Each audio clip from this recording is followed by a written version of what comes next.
Fala, meus amigos e amigas corintianos, estamos aqui novamente neste domingo trazendo mais um vídeo no canal desse pós-jogo do Timão, que venceu o Santos pelo placar de 1 a 0 na Neoquímica Arena com gol de Yuri Alberto.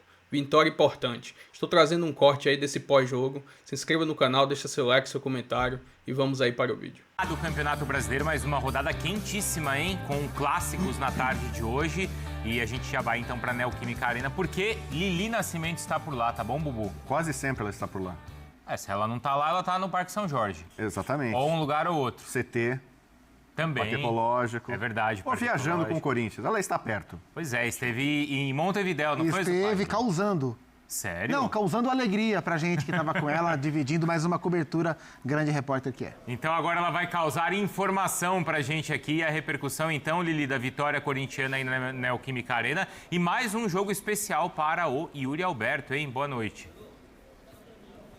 Boa noite, Bruno. Beijo pra você, aos amigos do estúdio. O Zupac não pode falar das minhas piadas, né? Algumas são impróprias para o horário, mas com certeza a gente se diverte muito, além de trabalhar muito. E é assim, ó, Bubu, onde o Corinthians está, eu estou, né? Então estou aqui na Neoquímica Arena para falar sobre essa partida importantíssima. 3 pontos aí pro Corinthians na tabela, né? Então o Corinthians pula para a 8ª colocação, tem 13 pontos até agora, mas em especial uma noite, tarde especial pro Yuri Alberto. Agora ele é o artilheiro isolado da Neoquímica Arena, com 44 gols marcados. O Romero é o segundo com 43. Além disso, o Yuri Alberto tem 12 gols na temporada. Então, sem dúvidas aí, a lei do ex se aplica muito quando se fala em Yuri Alberto. São 6 gols marcados contra o Santos. E aí foi um primeiro tempo complicado para o Corinthians, né? Com mais chances para o lado do Santos. O Zé Ivaldo teve aquela chance na cara do gol, acabou não marcando. No segundo tempo, o Corinthians conseguiu encaixar melhor.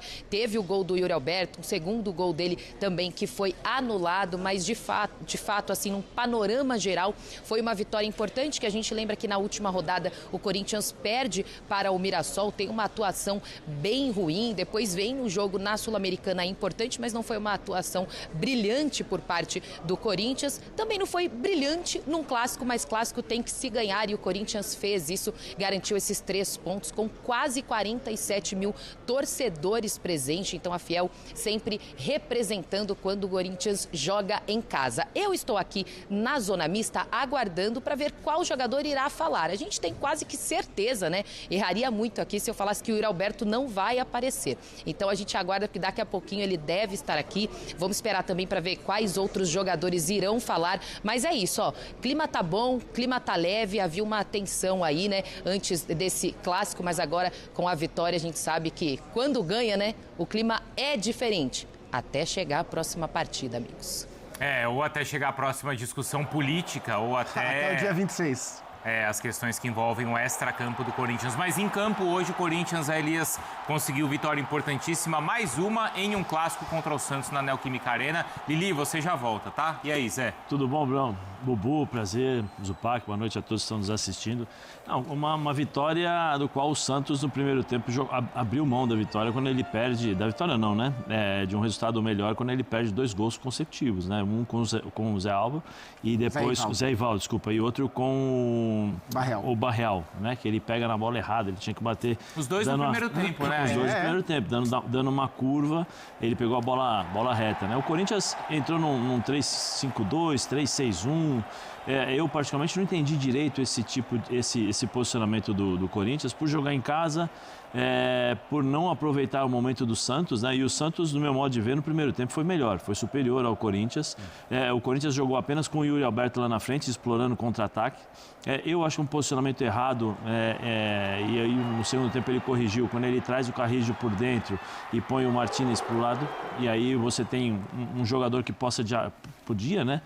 Que poderia dialogar com o Coronado ali na frente, então o meio-campo iria fazer essa bola chegar nos pés do Coronado. O Coronado não teria que voltar tanto para pegar essa bola e fazer o Yuri jogar sozinho, do jeito que foi no primeiro tempo. No segundo tempo, ele corrigiu esse posicionamento e aí o Coronado saiu um pouquinho mais. O Carrillo é uma presença diferente no meio-campo, ele pega a bola, ele parte para cima do adversário, ele segura, ele controla o jogo, ele distribui melhor do que o Maicon. No meu modo de ver, eu ainda acho o Maicon tá muito abaixo do que eu espero do Maicon, por aquilo que eu já vi ele jogar. né? Eu acho que ele precisa dar um pouco mais de ritmo, ele precisa se apresentar um pouco mais para o jogo, precisa ter um pouco mais de dinamismo nessa posição que o Dorival está colocando ali, né? Como um primeiro volante. E no segundo tempo o time do Santos, não sei por que o time do Santos recuou e aí o time do Corinthians conseguiu fazer um jogo melhor, com mais qualidade, chegando com mais gente dentro da área e conseguiu a vitória. Era para ter sido 2-0.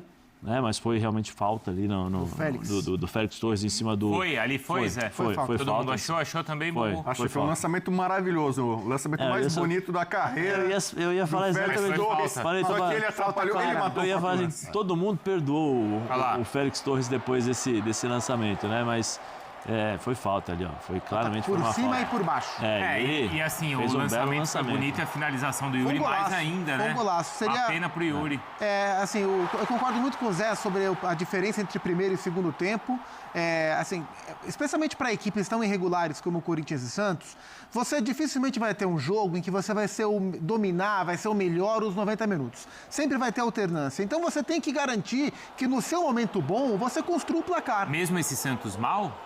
O Santos teve. O primeiro tempo não foi ruim. Não, eu sei, mas assim, não era para no primeiro tempo o Corinthians em casa ter tido um controle maior? Mas o Corinthians é um time que tem jogado mal. O Corinthians não jogou bem hoje. Os jogos do Corinthians são jogos ruins. O time desenvolve muito pouco o jogo, né? Então hoje o Santos, quando esteve no seu momento, não construiu o placar. Teve as duas melhores chances, né? O Corinthians, no seu momento, construiu e defendeu a vantagem. Então, foi uma semana muito importante, com 2 jogos importantes e que não foram grandes atuações, mas que foram vitórias importantes. Então, resultados que significam para o Corinthians, mas em termos de atuação, tem muito para melhorar.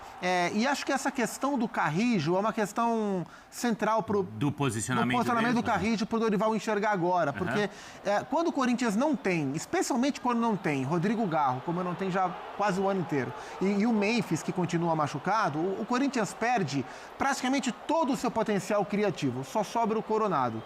Assim, existe um argumento para você ter o Carrijo pelo lado, né? O Carrijo pelo lado criou em vários jogos para trás, vários lances contra o Inter, criou vários lances de gol. Ele é um cara muito perigoso no cruzamento, muito competente que ele dá. Então tem um ponto positivo ao tê-lo lá. Mas o prejuízo de não tê-lo flutuando pelo campo tem sido ainda maior. Você encaixota o seu melhor jogador e tira ele do jogo, né? Então, a hora que ele inverte e bota o Martínez para fazer o corredor, que é um cara de muita força, inclusive é o cara que dá assistência para o gol do Yuri, e permite que o Carrilho jogue mais por dentro, o Corinthians pensa mais no jogo, né? Então, Desculpa. Não, imagina isso, é isso. Até uma questão de preservar o jogador para ele jogar mais tempo. O Carrillo, ele tem 65, 70 minutos de autonomia. Depois disso, ele cai bastante. 33 para 34 anos. Quando você o coloca no meio campo e dá a função para ele poder fazer a armação das jogadas e, ao mesmo tempo, ele sair para a lateral para fazer o combate de quem está chegando, ele não aguenta jogar. Agora, quando você talvez coloque o Maicon e o Bidon, o Maicon, o Rian, ou o Maicon e Ranieri ali, para você ter os dois, pelo menos para fazer uma proteção na zaga. Aí você fala para o Carrillo, solta um pouquinho. Vem cá, você preenche o espaço aqui. Inclusive, ele pode fazer, partindo do meio, como a ultrapassagem, como ele cansou de fazer em outros jogos, né? Então a ideia inicial do primeiro tempo do Corinthians não deu certo. Que ele vem usando o Carrillo pelo lado o tempo inteiro. Então, assim, não foi hoje que ele colocou o Carrillo lá. O Carrillo vem jogando sistematicamente aberto isso é um erro. Ou não tem funcionado, pelo menos. Mas eu entendo o que leva o Dorival a fazer. Porque, assim, o que os técnicos querem pelo lado? Velocidade. O Corinthians não tem ponta. Romero não é mais ponta, o Tales não é ponta. O Corinthians não tem velocidade. E ele tentou adaptar o jogador que faz o corredor bem, que é o Carrillo, mas isso inviabiliza o jogo do Corinthians. Então, assim, ele tentou de maneira que eu compreendo, mas é melhor tê-lo passeando por mais partes do campo. Eu acho que o Martínez ali pro lado é bom. Quando você joga num 4, como ele jogou hoje com 3 zagueiros, 5 jogadores do meio campo e o Coronado flutuando um pouquinho ali e deixando só o Yuri na frente, eu acho que tá de bom tamanho o Martínez ali. Martínez, você vai acompanhar aqui, você vai bater lateral com lateral, o zagueiro que está chegando, porque ele tem força física. Agora, quando ele coloca o Carrillo para o lado, o Carrillo fica até, acho que, com receio de será que eu marco, será que eu fico aqui, eu vou atacar? Né? Porque existe uma questão psicológica aí, especialmente nessas posições. Quando você tem um cara que pega na bola, primeira bola, o cara já parte para cima de você, e aí eu falo Carrijo em cima do jogador do Santos, o cara já vai falar, pô, ele tá vindo para cima de mim aqui, eu tenho que esperar um pouquinho, vamos observar. Agora, quando você começa o jogo e o Carrijo fica esperando, porque o Corinthians esperou o time do Santos no primeiro tempo. O Corinthians esperou o time do Santos né, e para sair no contra-ataque, justamente por conta dessa proposta. Sim. De explorar a velocidade olha lá, as duas chances, né? Essa é a do Barreal, né? Essa é do Barreal. Criada pelo mesmo lado. E essa foi a única chance que o Corinthians teve no finalzinho do jogo, do primeiro tempo. E tem uma outra coisa, eu acho que o Bidon não é o Dorival eu ia já chegar falou, nisso, né? porque ele que poderia dar essa qualidade ali na criação, não tem dado. O Bidon não é... O Dorival falou que o enxerga como meia. Eu não vejo o Bidon como meia. Também não. Não vejo. O Bidon, eu não sei, eu já falei isso aqui algumas vezes e volto a falar, e eu insisto, o futebol hoje é muito físico. É muito físico. O Bidon, fisicamente, ele é frágil.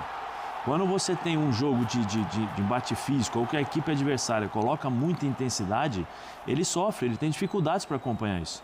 Então aí você tem que recuar o Bidon e deixar ele jogando de frente, porque ele vai jogar com a bola nos pés. No ar onde tem menos marcação. Claro. Porque se você o coloca para bater de igual, né, igual para igual com os volantes adversários, ele não vai conseguir jogar. E aí o Corinthians tem dificuldades. Hoje foi exatamente isso. Ele bateu de frente com o Zé Rafael atropelou ele umas 2, 3 vezes, inclusive tomou um cartão amarelo merecido do Zé. Sim. Mas assim, o Corinthians não conseguia fazer essa bola chegar aos pés do Coronado. Justamente por essa questão, porque ele jogava lá na frente e ele vai para o embate e ele vai perder. Agora, quando ele recua e ele pega essa bola de frente, ele tem um bom passe, ele consegue enxergar nas entrelinhas, ele consegue fazer dar um ritmo melhor. Né? Talvez, eu não sei, se ele joga de primeiro volante para distribuição de jogo. Agora, eu não sei como o Dorival vai fazer, porque para mim é Ranieri e o Maicon provavelmente serão os titulares desse meio campo para dar um pouquinho de liberdade para o Carrijo. O Ranieri acaba entrando no segundo tempo. Bubu, já quero te ouvir sobre a parte defensiva do Corinthians e tem muito do Santos também para a gente falar, porque a situação do Santos é delicada nesse início de campeonato brasileiro. A gente está vendo mais uma vez aí o gol anulado do Yuri Alberto. Artilheiro da Neoquímica Arena, hein, Zupac? Artilheiro do século. Era artilheiro do ano, artilheiro do século, artilheiro da Arena. E do Campeonato Brasileiro pelo Corinthians. É muito bom jogador, o Yuri Alberto. E tem um negócio com o ex, que não é só o Santos. Ele fez hat-trick no Inter nesse campeonato já. Sim. Fez gol no Inter ano passado. Passou ex na frente, o Yuri Alberto vai lá e deixa o dele guardado. Se tiver um jogo, então, Corinthians e Zenit... o Zenit tem que tomar cuidado. O Zenit tá na Sula, não? Dessa vez não, mas talvez na próxima ele jogue.